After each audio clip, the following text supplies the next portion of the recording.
20e édition de Livre en Marche, les 27 et 28 novembre. Savoie News sera partenaire. Bonjour Dominique, comment vas-tu? Bonjour Laurent. Alors le président est en pleine action là pour les préparatifs. Ah bah oui, là c'est en plein boom, hein, tout le monde sait faire. On installe les grandes installations qu'on a prévues cette année, puisqu'on s'agrandit chaque année un petit peu plus. Alors Livre en Marche, c'est 4 grandes thématiques pour répondre un peu à tout ce monde de la culture et de la littérature.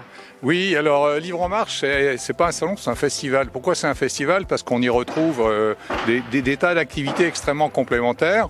Donc 4 piliers, la traditionnelle bourse aux livres qui va réunir cette année à peu près 60 000 livres, tous en bon état, qui ont tous été collectés auprès des écoles et des particuliers. Des conférences avec des grands noms, des grands noms qu'on n'a jamais vus en Savoie d'ailleurs, réunis comme ça sur des sujets d'actualité, des sujets du moment, on en parlera un petit peu tout à l'heure. Le traditionnel le salon des écrivains et puis la jeunesse, parce que les enfants, c'est l'avenir, et 20 ateliers jeunesse que l'on va proposer au cours de ces 2 journées. Un festival grandiose avec de nombreux invités, on en parle dans quelques secondes.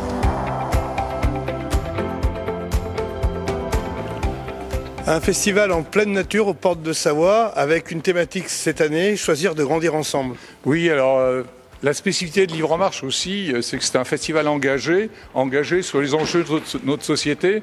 On voit bien qu'on arrive au bout d'un système, problèmes sanitaires, problèmes environnementaux, problèmes sociétaux, problèmes financiers. Et Livre en Marche se veut un lieu de rencontre, festival de rencontre et un lieu d'échange qui permettent de réfléchir.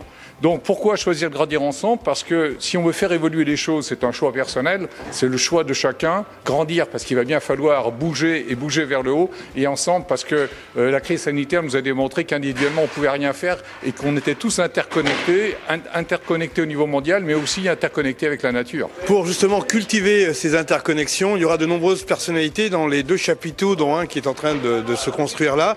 Quels sont les principaux invités, parce qu'il y en a de nombreux sur cette édition 2021? Alors on a en tout 70 participants, 70 auteurs qui viennent de partout en France, mais avec des très très grands noms. D'ailleurs, je pense qu'on les a jamais vus tous réunis en Savoie ensemble.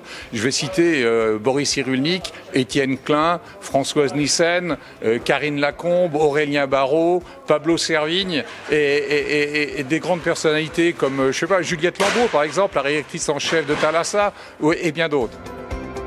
Le plus grand chapiteau du monde de livres de bourse aux livres, c'est sûr, absolument, puisque cette année on a augmenté de 50% sa surface pour fluidifier la circulation et réduire les temps d'attente. Alors les premiers livres sont arrivés, ils sont là, et on a Marc qui est en train de bosser. Besogneux, Marc, comment ça va? Ça va bien, on est dans les préparatifs, voilà. Donc comment ça se passe? Alors moi je m'occupe de toute la logistique, donc là c'est le chapiteau bourse. Donc pour la fluidité, et notamment par rapport aux sanitaires, on a rallongé une partie de chapiteau de 250 mètres carrés. Et puis on va faire 2 entrées séparées, donc une entrée conférence-salon et une entrée pour la bourse, pour pas que les gens aussi attendent trop et puis puissent être un peu plus espacés dans la bourse aux livres. Alors quand on dit que c'est la plus grande bourse aux livres de France, ce n'est pas un mot combien de bouquins? Alors, on est très précis là, chez Livre en Marche, c'est 59 554 livres à vendre, un prix moyen de 2,01 €. Vous les avez tous lus? Oui, bien sûr. Marc, on va vous laisser travailler parce que vous avez encore fort à faire. Oui, c'est sûr. Faut qu'on soit prêt pour 9h30 samedi matin. Dominique, on va revenir un peu sur cette période un peu particulière au niveau sanitaire. Comment ça va se passer réellement et quelles sont les consignes à donner?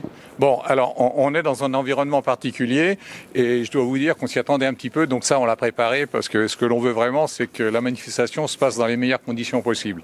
Donc on a pris un certain nombre de mesures pour réduire les temps d'attente, fluidifier les circulations, on a agrandi pratiquement tous les chapiteaux, on a mis en place un système de navette au départ de la gare de Montmélian pour que les gens puissent venir en train plutôt que stocker des voitures dans le cadre de la démarche de développement durable. Bien évidemment, on est obligé de prendre les mesures, et les mesures, c'est le pass sanitaire obligatoire et le fait d'avoir un masque, vu le nombre de personnes qu'on aura ici, ça nous paraît indispensable.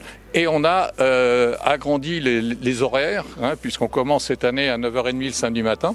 D'habitude, c'était en début d'après-midi, ce qui va permettre vraiment de fluidifier, de permettre aux gens d'être dans de bonnes dispositions. Un point de détail aussi, on a des très grosses conférences avec des grands intervenants comme Étienne Klein et Boris Cyrulnik. Et là, on fait une retransmission directe dans le deuxième chapiteau pour pouvoir accueillir au moins 700 visiteurs sur ce type de conférence. Voilà pour ce Livre en Marche 2021. Plus de précisions sur le site de Livre en Marche. Alors venez lire, venez vous cultiver et puis venez aussi profiter du territoire. Aujourd'hui, c'est grand soleil.